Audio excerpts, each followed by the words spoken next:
Two friends meet up to drink some beers and talk about past times. Not yesterday, but long ago, it's scandals, wars and crimes. From Stalin's reign to Prohibition, Tudors, Pompey, Bush and NASA's mission, Edison's Bulk, Genghis Khan's rise to victory.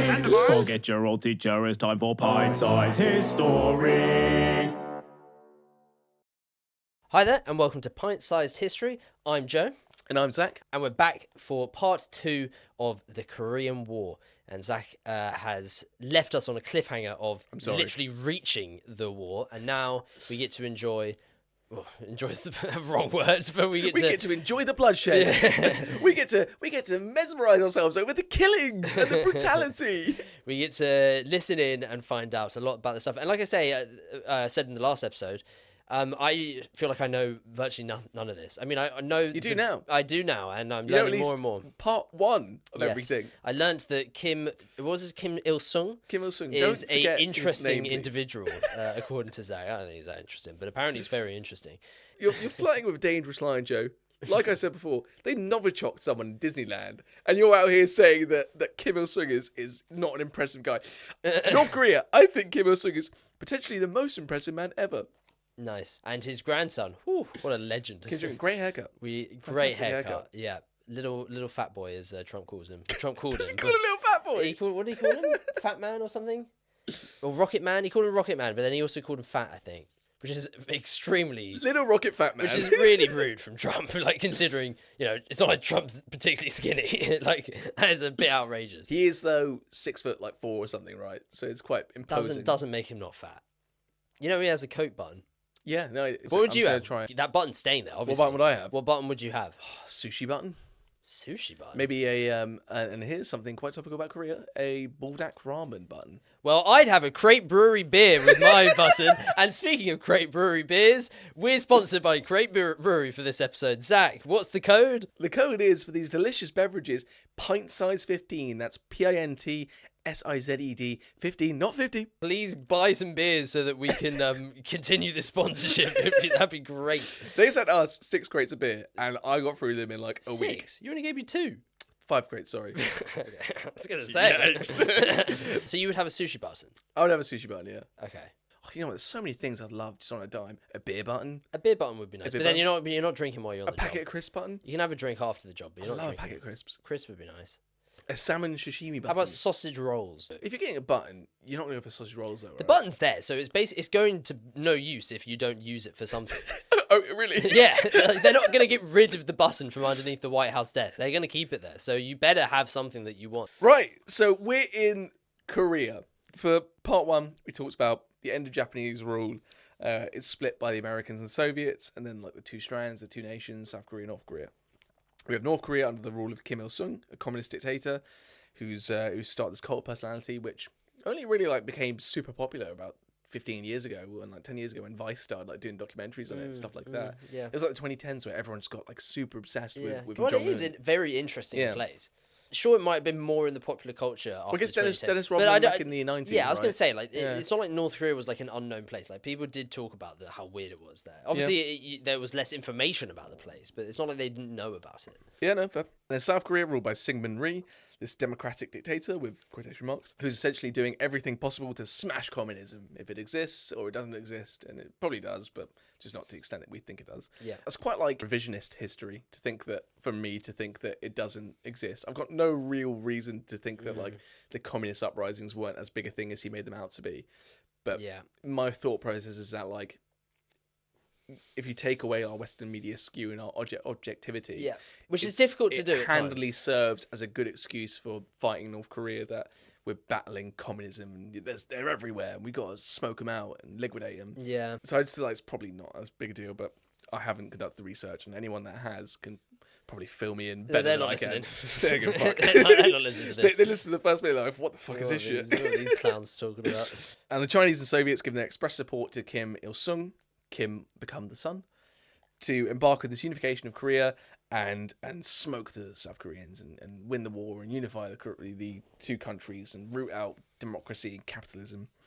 And that's where we ended the first part. So let's get right into it. Okay. Straight into the war. Here we go. The war starting. Do you know much about the actual war itself? No, man, how many times do I have to say? Yeah, but you I said know twice. nothing. You know nothing. I Genuinely nothing. just know that it's a tug of war. That's literally all I know. I know that and you explained this in the first episode, but they literally just go back and forth until one side is almost conquered, and then they somehow bring it back, and it ends up pretty much where they started. That is pretty much all I know. Well, it spoiled it for everyone, but cool. You said it in the I first don't care, episode. Joe. It's just it's not good etiquette, is it? To spoil to all the listeners, the viewers. What the hell? On June 25th, 1950, Kim Il-sung launches the invasion of South Korea. Wow. The North Koreans, similarly to Soviet military... Wow. That's my best Gordon Ramsay. Wow. So the North Koreans, similarly to Soviet military doctrine, which was superior firepower and overwhelming firepower, launch a massive artillery barrage in front of the 38th parallel. Wow. And at the same time, they cross the parallel into South Korea. Stop saying wow. It said the justification for the war was that... Sorry. Fuck me, man. I'm sorry, I'm just ruining it. I'm sorry. I'm a professional here. I'm trying to get this done. And you're like, wow. I just remembered the clip of all of Gordon Ramsay's wows, and it's made me laugh. No, not Owen Wilson. Is that Owen Wilson? No, Owen that's Wilson Owen Wilson. and Gordon Ramsay's wows are quite similar. No. Owen Wilson is more of a wow, and Gordon Ramsay is he's more of a wow. yeah, and Wow. Gordon Ramsay's like Wow. and he's like What's short? and there's Wow. one way he goes wow. I'll send it to you later. If you haven't seen this, go to YouTube and search Gordon Ramsay wow compilation. It's genuinely quite funny. I think then follow that up with an Owen Wilson wow. Yeah, and then Pint-Sized History. Wow. Go back to Pint-Sized History after that. But the Gordon Ramsay's wows trump Owen Wilson's wows. They said the justification for the war was that Republic of Korean Army troops attacked the KPA. And when asked to provide evidence of this attack to the international tribunals and the US, they said, we can't. We obliterated the army so badly that there's just no evidence left of this army. So you take our word for it. They attacked us, and now we're going to invade them and unify the entire country. Yeah. The Korean People's Army First Corps, with 53,000 men, drive head-on towards Seoul, and the KPA Second Corps, with another 50,000 men, pushing down the other side. So the east of the country. Seoul's on the west. The east is like where Busan is. Yeah, two-pronged attack. Yeah, two-pronged attack. The KPA were also supported by heavy artillery, whereas the Rocket and tanks as well. Whereas the Rocket had no anti-tank weapons and no heavy artillery. Basically, small guns, small arms to defeat this like monstrous army in front of them, and they were absolutely battered by the North Korean army. Wow. Like, I always thought now probably the South Korean army is one of the best armies in the world. You think, right? It's got like a massive reserve force because If it's anything as good as their K-pop, absolutely. What's your favorite K-pop? I actually have no interest in Don't K-pop. have Blackpink? No, I'm not. I'm not okay. I know you and your lovely girlfriend Carrie are into your K-pop. BTS, man. But no, I'm not. I will. I but, do. but I will say. Army. I do like South Korean shows. I love Squid Game. I love Parasite was excellent. If you've seen Parasite, See Parasite. it's so good. I mean, that- what's the South name? Korean TV and film is right up there. South Korea have some fucking good exports. I find it really interesting. South Korea is kind of like the UK in a way that we are not the most powerful person on the world stage, but we punch above our weight in TV and movies and music. Yeah, our influence is really strong. Carrie loves K-drama. It's as she should. K-dramas are excellent. On June 27th, Syngman-rhee evacuates Seoul, and the Republic of Korean Army detonates the Hangang Bridge on the south of Seoul to slow down the KPA, whilst South Korean citizens are fleeing as refugees across the bridge, killing thousands of people while they are crossing this bridge. Jesus. In spite of this, Seoul falls, and the KPA continue their advance. On June 28th, the city is gone. It's now under North Korean rule for the first time. Seoul is not under the hands of South Koreans in the war. First time, no, I say that. Despite this, the Rocket keep fighting, and Rhee does not surrender. And apparently, I'm not sure if this is at the exact same time, but Rhee massacres a load more political distance.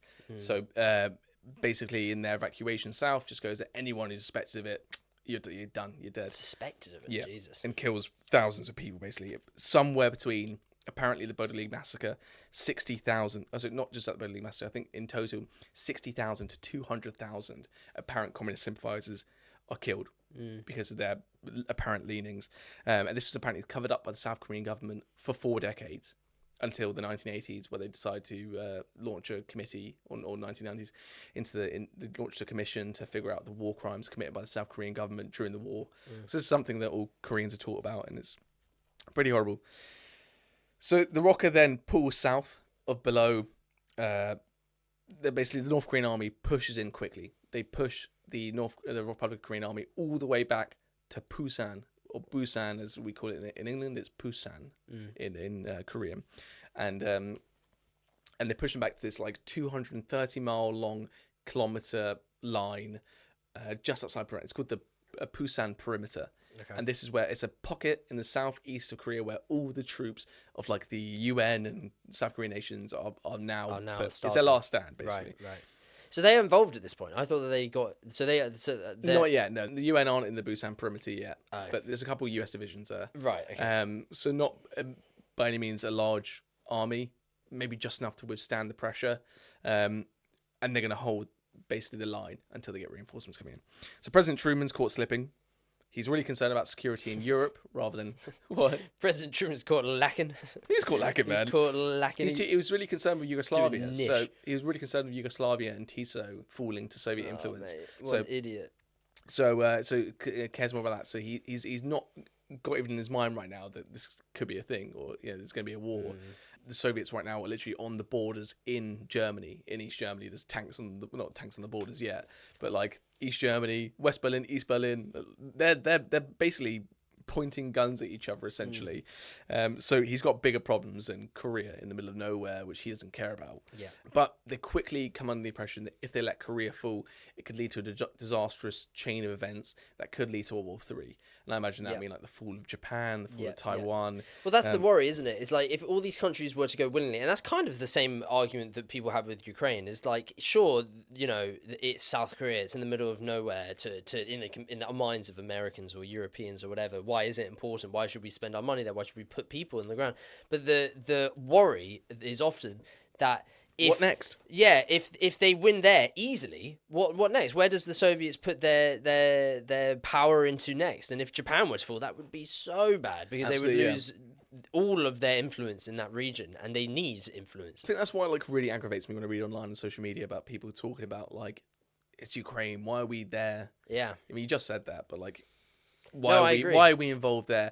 But like, if that doesn't happen, Russia's going to invade Latvia. Yeah. They're going to invade Lithuania. He said he wants to re-establish the Soviet puppet states. And then I've even seen people go like, yeah, fine, but he's not going to come to the UK. Doesn't matter. It's like I hate that mindset. Like Zelensky said when he was in the Oval Office with Trump, he was like, "You're not feeling it now, but you will feel it." Yeah, and he was totally totally right to say that because like they will feel it. Trump did not like that one bit. He did not, because when they get to Poland, they're a NATO member, so they have to get involved. They'll have to defend Poland. Will they?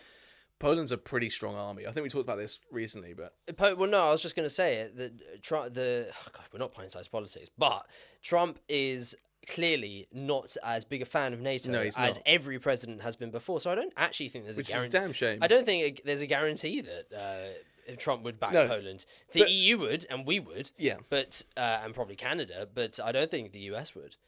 Would you be happy if Russia invaded Poland, the UK declared war on Russia? I thought you were just saying, would you be happy if Russia invaded Poland? No. Like, yeah, I'd love it. And the UK declared war. Would you be glad we're on that side of history? I would. We're standing up for for the UK's decision.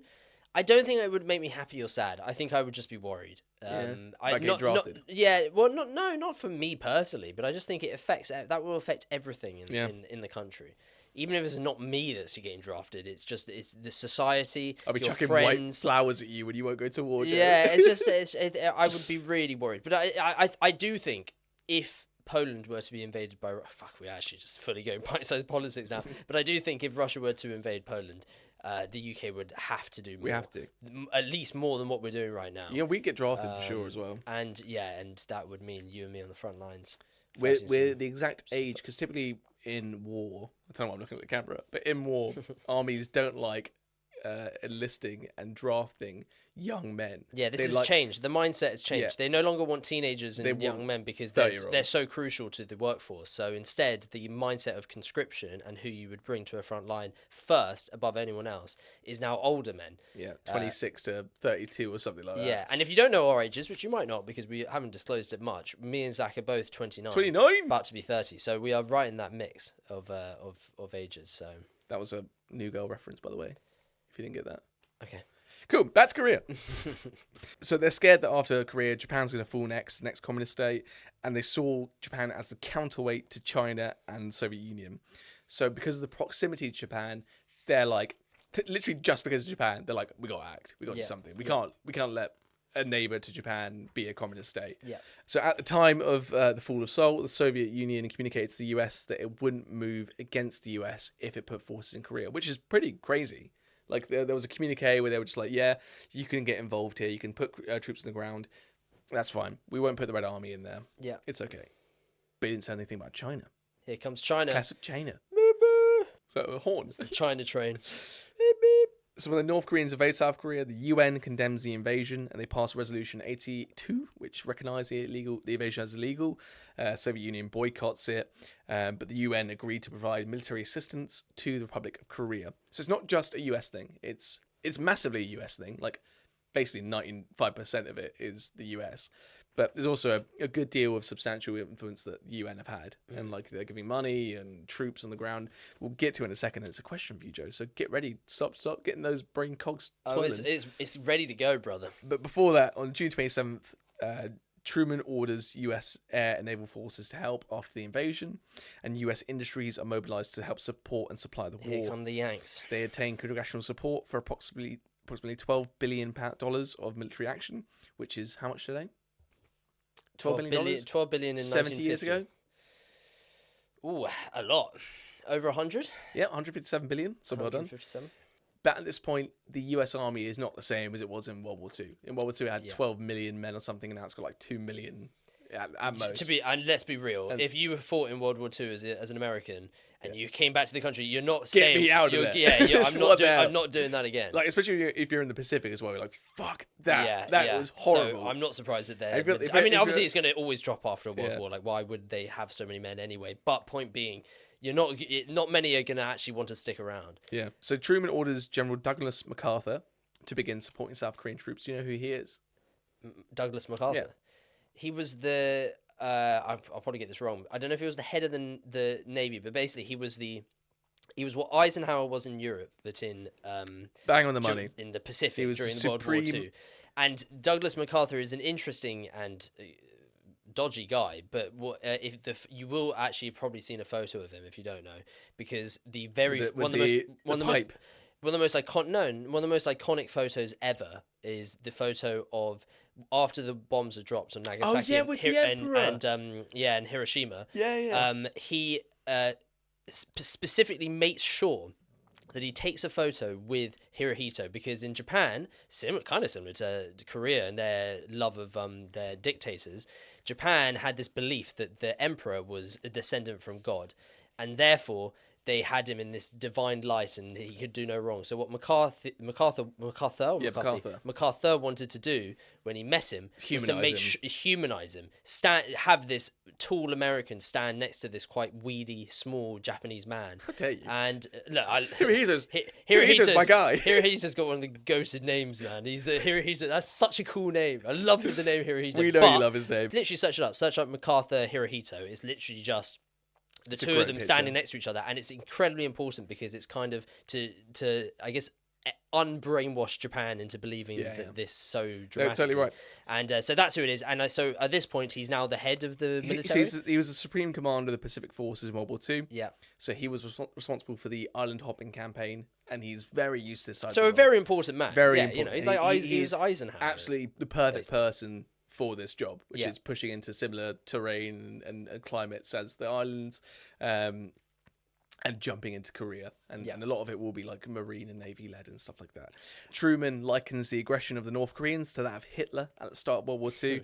He stresses, maybe having learned from Churchill here, that appeasement is not an option. Yeah. Churchill tried hard to tell everyone that you can't appease. Yeah. And here we are today. Appeasing. Yeah. We really have got politically this part. So, this is probably the most pint-sized politics episode we've ever done. It's because it's recent and it's quite relevant. It's fascinating. I got to say, as much as I am finding the news incredibly frustrating and pissing me off at the moment, I will say that it is fascinating. This period of history, as much as it will be in the textbooks. I wish, and this is probably the most political thing I've said in the show, but I wish, and you could probably have guessed, I wish that Trump hadn't been elected. And I'll be honest with you, this should have been expected, really, what's happening right now. But it is, even if you dislike him and even if you can't stand his politics, it is fascinating to see this. It's crazy. It's just crazy. It's fun. Like we. Oh no, it's not. It's not fun. It's not. Yeah. What I'd say is about the current politics state of the world is that I am not as big into politics as you are. I would argue that really you don't work in. No, well, you work in Parliament, for example. I work in the news. I don't even like politics. What I will say is that I'm not particularly interested in a lot of things, but I do find foreign policy and the state of affairs and balance of power worldwide fascinating. And I must admit that after 80 years of America being the go-to man, we will defend all our allies and we will go and fight anywhere, anytime. We will fight with the Yanks. To now be this kind of isolationist country within. That's what they were before World War II. Yeah, before World War II they are, and so it's just to see the switch literally in weeks. Like it's just happened like that, and it's fascinating to watch because it's like, what does happen? Who are your allies now? Canada has this most fascinating moment. I'm kind of glad in a way that Canada is one of the nations that's really having this existential crisis because because it shows everyone else. If Canada are literally the closest ally in the sense that they've been with them every single step of the way since Canada was and the USA have been neighbors basically, and they will do whatever. And suddenly apparently. The Liberal Party, which is Trudeau's and the new guy, I can't remember his name, Carney? Carney. Carney, Former Bank of party. Governor. I find it really interesting that they were apparently doing awful in the polls. And now, because of this nationalist, fuck America, we are not letting them become the 51st state. We're not becoming that. Apparently they have soared. Now they're like, it's much closer. There's a lot more complexity to that than that. Of course, but I just find it so fascinating that because they're the closest, every other country, including the UK, has to think, well, if Canada's getting it, we could be next. We should not rely on the Americans. And then as the UK, we've just left the EU, which I'm sorry to go political again, but that was a fucking mistake. So now... Sorry, Joe. What's this got to do with the Korean War? It's got nothing, man. Just let me rant, man. Let me fucking cook. So we've got no allies in Europe, although we feel closer to Europe than ever at the moment. And we've got America that are doing what America are doing. And it's like, what do you do? What do we do now? What as a country, as a place? Who do we back? Who are we with at this point? I can't stand what America has become. And I'm like, where do we look? Where do we turn to? That's all I've got to say. That climb down was epic. You were screaming like that. That's all I got to say. Oh, brother, I can't. I feel your frustrations. The overarching point is, it is a fascinating time at the moment, and and I may be finding it quite frustrating, but it is interesting to talk about. You don't look affected in the slightest. I'm tilted. If you can't see me, I'm at a slant, brother. He's red as fuck. I am tilted. Red in the face. Yeah, I am. Maybe it's the beer. But speaking of, delicious make sure to get some pint-sized beers. They are great.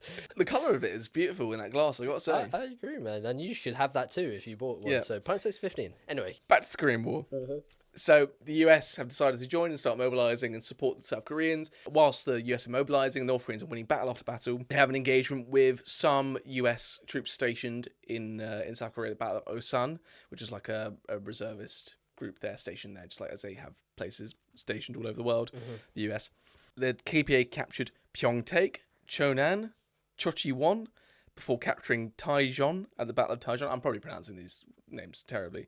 They lost the Battle of Taejon, but they secure this... They lose the battle, but they have a strategic victory, and that they kind of like hold the North Koreans back, forming this perimeter around Busan.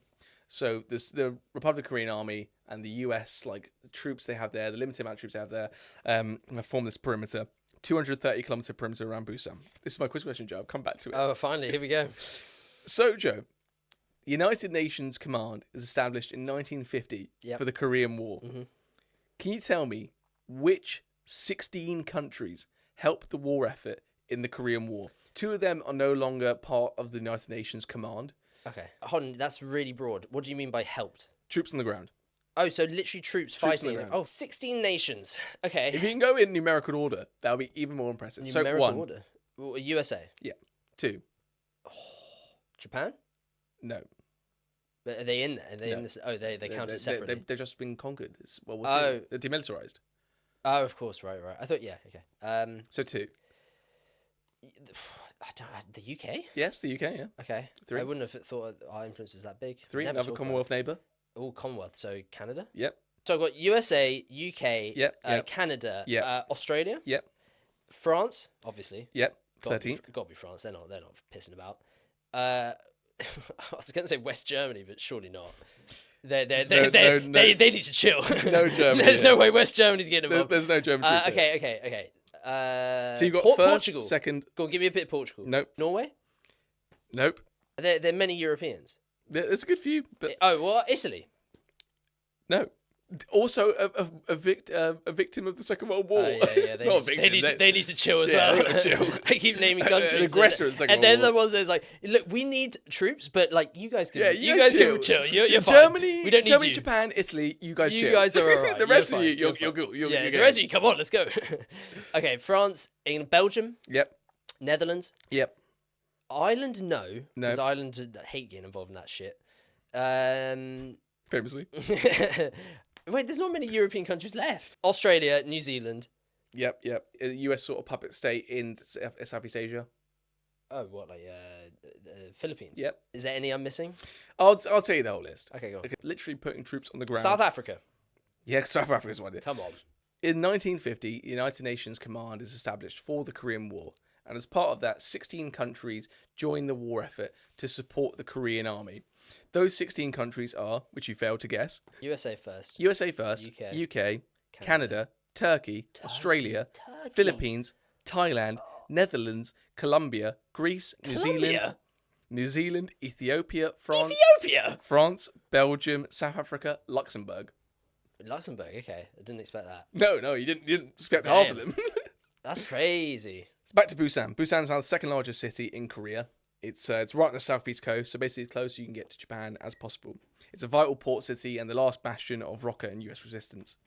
So the UN scramble a force to hold the perimeter, and the North Koreans start experiencing logistical problems because they've travelled so fast, so quickly across the entire country that they can't really keep fueling this effort. That's always the thing with lightning wars, is that it catches up to you, like it did with the Germans at Dunkirk, basically, and the Germans were great at it, though, because they had meth chocolate. So they kept going for a few 3 extra days. Yeah, let them cook. And the UN Far East Air Force Bomber Command has started pounding North Korea, like absolutely pounding it. They basically get such obscene air superiority so quickly and have B-29 bombers like running runs basically all day, every day, that there are no military targets left to attack. So they just start dropping napalm on villages.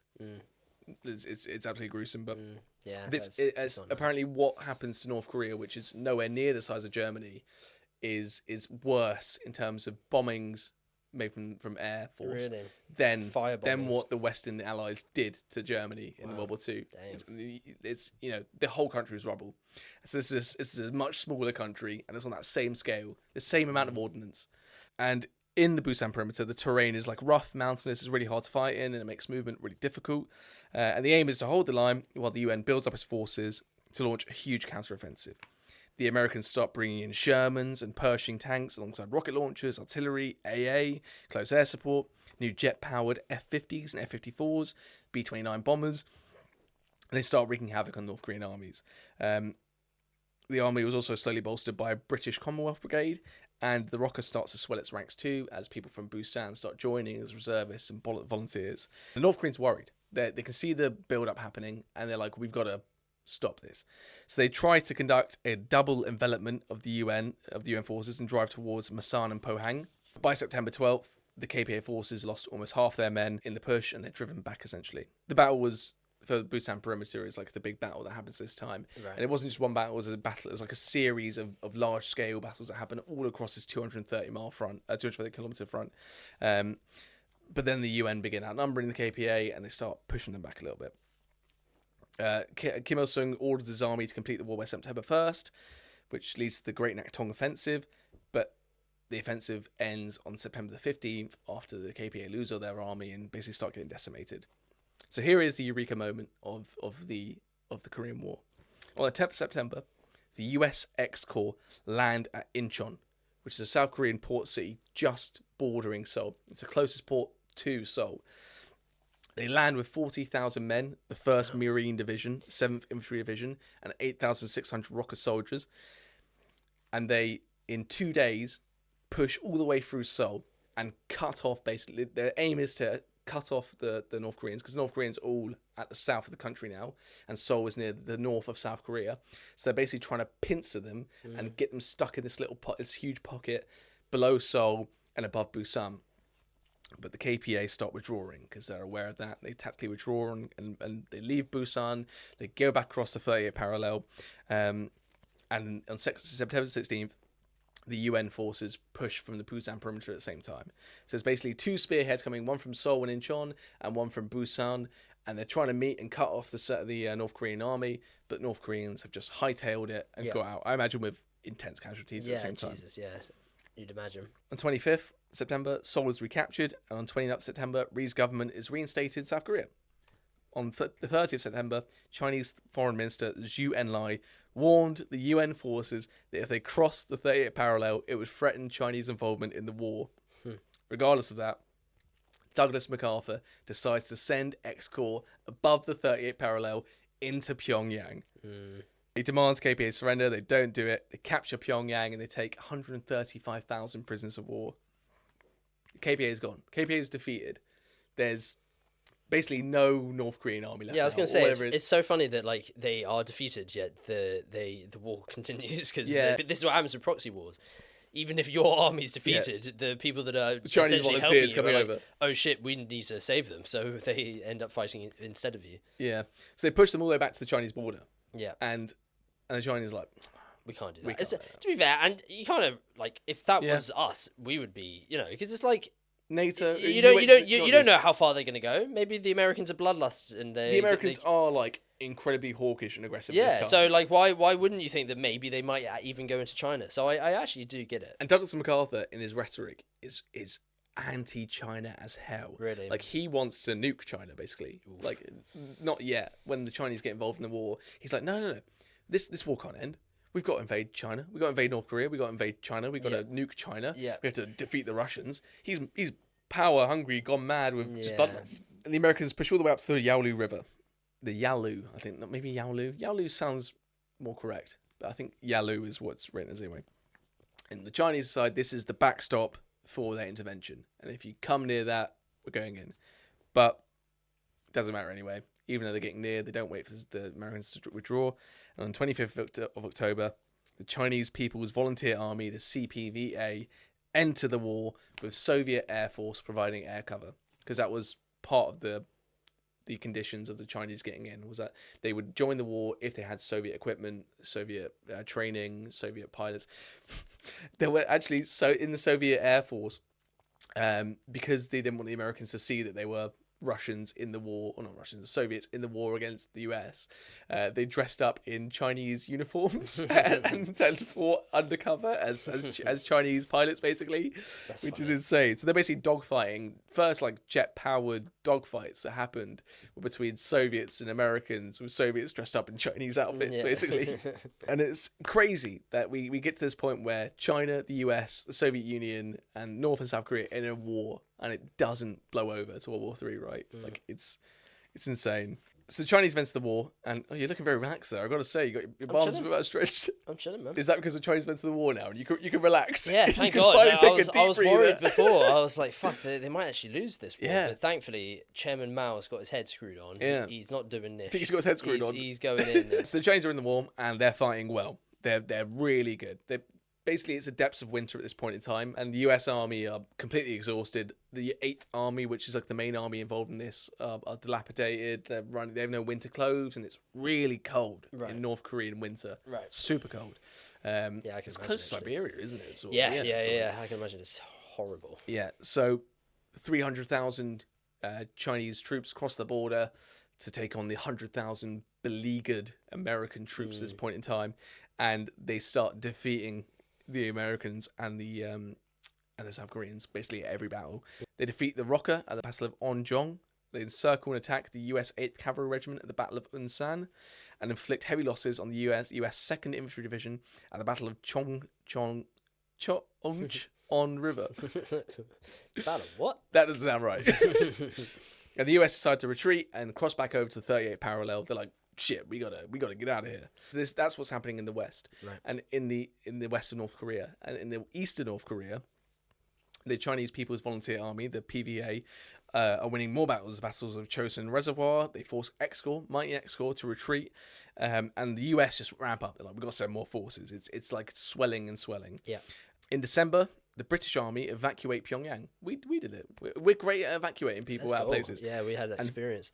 4.5 million North Koreans, apparently, in this evacuation Pyongyang, fled south. Nice. So we cooked. yeah. Let's go. We're- 2-0, baby. 2-0. Goering, have that. Yeah, it's Suckerman nil, British Suck that, 2. Goering. What's your Luftwaffe doing now, you mug? Context. Goering fucked up in Dunkirk, and we got all our troops out in World War II, which is what I'm referring to. There's also another great evacuation by the Americans here. I think they evacuate 14,000 North Well, let's Koreans. not give them too much. Come on now. But 4.5 million, man. Yeah, that's a hell of a lot. we smashed it. Yeah.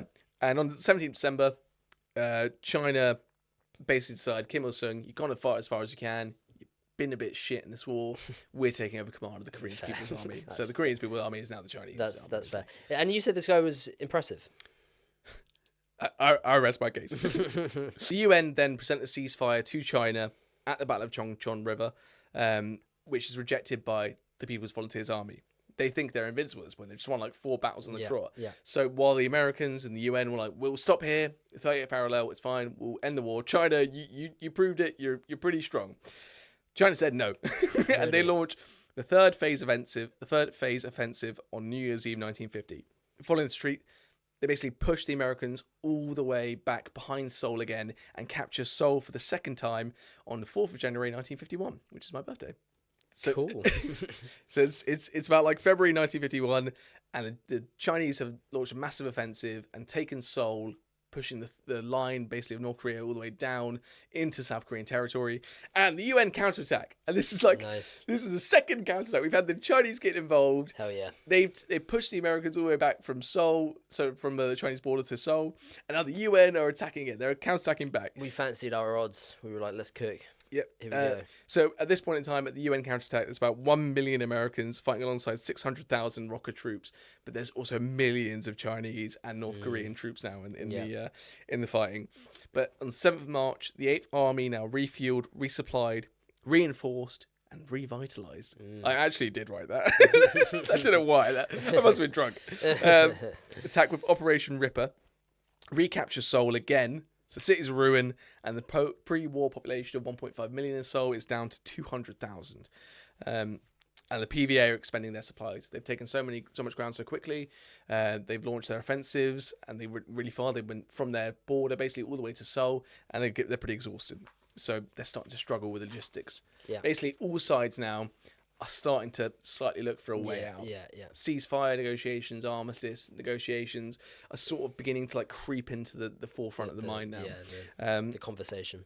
Yeah, it's at this time in April 11, 1951, where Truman relieves MacArthur of command because, like I said, MacArthur wants to nuke the war. He said that if they invaded North Korea, China wouldn't enter the war. China entered the war, so he was wrong there. Yeah. He also wants to nuke China and destroy China, and Truman's like, I can't let this happen. So as a sort of way to appease the Chinese a little bit, gets rid of MacArthur. General Matthew Ridgway then takes command. He's a man who fought in the Sicily invasion. He fought in Italy and Normandy in Battle of Bulge, so he's also got great credentials. So the world has changed in this 5 years, that you have generals that are fighting in World War II to launching invasions of Korea, which is a former Japanese puppet state, with generals that landed in France in D-Day. It's crazy. But back to the fighting. So Ridgway then decides to launch more counterattacks. So they retook Seoul, but it's sort of stalemate. And Ridgway decides to push the KPA and the Chinese People's Volunteer Army back past the 38th parallel, back into North Korea again. He does that well. And then the Chinese launch another counterattack. And they bring 700,000 men in the 5th phase offensive. Bloody hell, that's a lot. There's a massive amount of men at this point. This offensive, it's an enormous offensive, but it's eventually halted at the no-name line north of Seoul with huge casualties for the PVA. So whilst they're performing really well, the Chinese at the start of the war, at this stage, they're kind of just like throwing men as very like classic communist state tactics. It's just human meat wave offensives. meat grinder type stuff. Chuck men and get little grains. Yeah, use your expendable workforce, basically. So apparently the casualties for the PVA in these battles in the fifth phase offensive, by the end of April, apparently they lost around 60,000 men, which compares to 4,000 men for the UN. So it's a ratio of 10 or 15 to 1, depending on some figures. But they don't stop there. They send another 500,000 troops in the second wave of this same offensive, but they're halted at the 28th of May. And the offensive ends in the 22nd of May. So it's like the huge Chinese fifth phase offensive, which is their spring offensive, ends in the 22nd of May. And the Chinese are planning their third phase of this spring offensive. They're not done yet. They want to push more. They want to take some more ground. But they're caught off guard when the US Army counterattack again. So Chinese counterattack, the Americans counterattack back. Yeah. Chinese counterattack back. It's one big counteroffensive. And now the Americans are counterattacking again. Over and over, yeah. I appreciate people listening to this are probably losing a bit of the focus of where we're up to right now. So I'll just do a little bit of a summary. Okay. So, like, the Chinese army got involved in the war. They pushed the US army back behind Seoul, and the UN and US and South Korean forces pushed the Chinese and North Koreans back to the 38th parallel. But they want to go beyond the 38th parallel now. You described this earlier as like a big tug of war. You can see why now, right? Yeah. It's just like, take a little, give a little, take a little, give a little. It's just madness. And like, you forget at the same time, like, these incremental gains that they're making are at the expense of hundreds of thousands of exactly. genuine human lives. So it's like mind-blowing, really. It's like similar to like First World War. Apparently it is at this point like descending into trench warfare, yeah. So it's like very similar to World War One of just like making absolutely no gains for no reason to maintain a status quo, which will be the same in 20 years anyway. Yeah. So like I said, the Chinese are caught off guard at the end of May when the US decide to attack with their 8th Army. Yep. And take the Chinese by surprise, counterattack them again, and they basically go and regain what's called the Kansas Line in their push, and that's 10 miles north of the 38th parallel. The PVA have to withdraw, and then took in a week apparently another 60,000 casualties, which is insane. The whole spring offensive that they've launched, this fifth phase offensive that I've been calling it, amounted to over 102,000 Chinese casualties, alongside significant casualties for the KPA. In May to June 1951, the US and US-led UN coalition forces go further. They capture another 6 miles north of the 38th parallel. They capture what's called the Wyoming line, which is now 20 miles into North Korean territory. Yep. And takes back what they lost in most of the Chinese spring offensive. So they've been pushed back behind the 30th parallel, behind Seoul, and now they're 20 miles ahead again of this tug of war the entire time. Yeah, they've got a tiny lead. Yeah, tiny lead. Yeah, a 1-0. Yeah. Yeah, they went down. No, I'd say right now we're up 5-4. This is probably where it's about. Absolutely. There's a lack of will now. The war is coming to a close because I don't imagine there's many wills there at all. I imagine there's a lot of American wills actually. Oh, fuck. There's just like the lack. I actually have the stat here, and it says that there were 200,000 wills in the US military at the time. Are you taking a piss out of me there? No. Well, I've got them. There were 200,000 wills. So stalemate now like truly begins. This period from 1951 to 1953 is what's referred to as a stalemate because all the offensives have ended by summer 1951.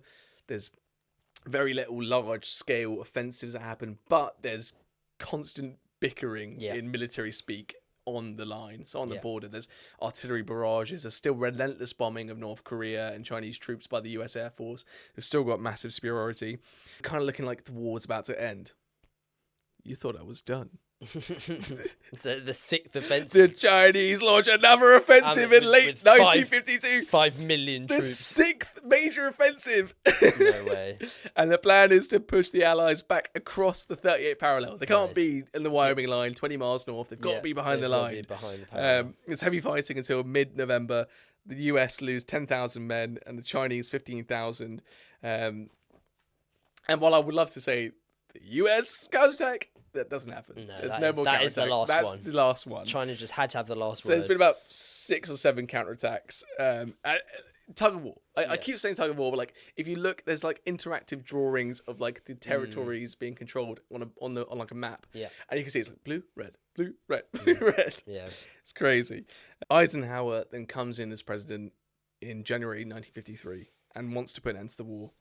Stalin then dies on the 5th of March 1953. God, so many And then- things happening at the same time. And the new Politburo want to end the war too, which upsets Mao because he can't fight about the Soviets. And if Mao can't fight, and Kim Il-sung can't fight, and if the US don't want to fight, South Korea can't fight, the war's fizzling out. Yeah. And on the 27th of July 1953, an armistice is signed, calling to an end the 3 years of the Korean War. So Interesting. this crazy war that really only It lasts... could have gone for longer then. If Eisenhower was more pro-war and Stalin had survived for a few more years, the war could have gone. It could have gone way bloodier. Yeah, but I mean... Really interesting. but I mean, it was always reality- fizzling, of course.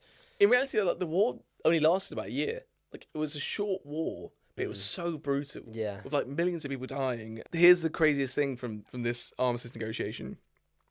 While Kim Il-sung signed it, and Mao signed it, and the Politburo signed it, and so did Truman, Syngman Rhee never signed it. So there's been no peace treaty. Yeah. And North Korea and South Korea are technically. technically still at war. Still at war, yes. You're absolutely. That's so true. I completely forgot about that. So technically, the two nations are constantly at war. It's just that they are in a ceasefire for 80 years or however long. But importantly, the prisoners of war and the dead are exchanged, and that's like the main thing that comes from this armistice. Yeah. So that's where the story ends, the war ends. In the last 70 years or so, there's been sanctions against North Korea. It's now like an international pariah state. Yeah. There's been like border skirmishes in like the 60s and 70s, but like nothing on the same scale. And the question that I ask you now, Joe, which is not really a question, it's more rhetorical, but you got to ask yourself, what's the point? Was it worth it? What was the fucking point? Yeah, I do. I mean, it's history. It's in the annals of history, and it's not. Of course, when is war ever really the point? But what I do. Defeating Hitler is a good point, right? Yeah, but the war started because of Hitler. So yes, of course, but it's not like like in general. Yeah, I guess that's that's a different example. They're completely different. You could a better example would be I guess World War saying, One would be one. The result of the war, though, of like World War Two, was a clear goal to get to. The result of the Korean War is like incredibly obscure. If you unify the country, maybe that's like a meaningful objective to cling on to and reach out for. But like, it's just like ideologies fighting ideologies with like suffering as a byproduct of that. Yeah. And the 50s was a fucking strange time. 50s is a crazy time, yeah. I just find it so interesting, the Korean War, in the sense that this moment in history completely changes this area of the world, in the sense that if you look at North Korea and South Korea today, my God, are they two completely different nations? Yeah. I mean, South Korea, you see like the neon buildings of Seoul. Desperate to go there. And yeah, you have been. Yeah, I remember you saying for a few times that you wanted to go to Seoul. And, and I wanted to teach English there. Yeah, and I think that it's a fascinating culture and a really interesting place. And then you've got North Korea, which is literally, less than 100 years ago, they would have been completely similar in culture. And now North Korea is just the most bizarre place in the world, like literally like a place you can't fathom unless you actually go there yourself and witness it for yourself. I'm saying that as if I've been. I just mean like it's so weird to be there that it's like to think that they were actually the same place less than 100 years ago is mind blowing, really. North Korea was actually the industrial powerhouse of the like when Korea was joined. The North was like the industrial base of the country, whereas the South was like the agricultural base of the country. Kind of weird going off from that. I guess like the landscape in North Korea is not suitable to run a country on, and you need both parts to make it work. But South Koreans have adapted well, and they've leaned to the West. Yeah. Whereas the North Koreans have had sanctions, and they've leaned further to Russia. Well, the North Koreans have gone fully into we are the most isolationist place ever. Yeah, everyone hates us, and with the exception of a small amount of help from Russia and China, we basically accept no one, and we are very, very, very careful about how we portray to the world and how we teach our kids, how we indoctrinate our children into this, believing our leaders are gods, essentially. And like, it's honestly, it's just North Korea is mind-boggling, isn't it? Again, that deserves an episode of its own. For sure. The history of North Korea, because my word, what a random place. Season 4. Season 4. We're getting season 4, aren't we? Yeah, we are. We out here. We're doing. You're doing niche back home, and we're out here grafting. We're plugging. We're plugging, baby. And just to quickly fire off a stat, which is absolutely horrible, but I love the morbidness of war. Don't love it. I hate it, but I'm intrigued by it. Yeah.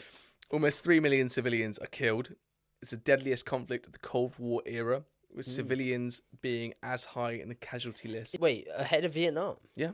Wow. Pretty sure it is anyway. And apparently it's the highest rate of basically most, I don't know what, like how many conflicts they attach in this data, but like it has one of the highest casualties as civilians rate of like any war. World War II was 42% civilians killed to combatants. Vietnam War was 46% civilians to combatants. The Korean War is 70% of the dead, of the total dead, are civilians, and that's because there's massive famines and diseases that ravage the country, and the fire bombing of basically the entire peninsula by the U.S. Air Force. Basically, every city in Korea on both sides is destroyed. Bloody hell. And yeah, that's where we are today, and I think it's really interesting as well in the modern day to talk about this because it shows how China is a superpower capable of fighting the U.S., which they are today. They're the second biggest country in the world. Militarily, economically, maybe technologically. It espouses the difference between North and South Korea, which you just said. Like North Korea, this pariah, crazy state, and South Korea, this like leftist, democratic-leaning Western sort of country. And with the Russian-Ukraine war happening right now, and the potential for a Chinese invasion into Taiwan, it feels like a good time to like revisit it and sort of like learn or at least ponder on what happened. Interestingly, the Korean War is probably one of the best examples we have of what a war in Asia would kind of look like today. Not necessarily in terms of the makeup, the fighting, but in terms of how nations would treat it, how the USA would treat it, how would they react to it, what would they do. It's like this, a civil war that kind of echoes in what is current day politics. Yeah. And that's it. That's all I got for Korean War. Nice, good job. job. I hope you enjoyed it. Well done, mate. Everyone listening at home enjoyed it too. Yes, let's hope so. They've all tuned out. It's just us talking. There's no one listening to this bit. If you made it this far, well done. But our average consumption is like 90%. So is it actually 90%? On some videos. So on the Chernobyl one, it was 92%. Really interesting. Yeah. That's nice. Thank you for watching. We appreciate all your support. We really do. We're loving doing this. I don't know why I'm getting all philosophical. Thank you for joining us this episode. We are loving doing this, and thank you all. We'll be back next episode with a topic that we haven't decided yet, so we're actually not sure exactly where we're going to go, but it'll be something fun. I want Joe to do Rise of the Nazis though, so put pressure on him in the comments if you'd like him to as well. Yes, put pressure on me to do the Nazis. Great shout. And thank you, Crate Brewery, as well for your lovely beers. Thank you very much. All right, have a good one. Bye-bye. Bye-bye.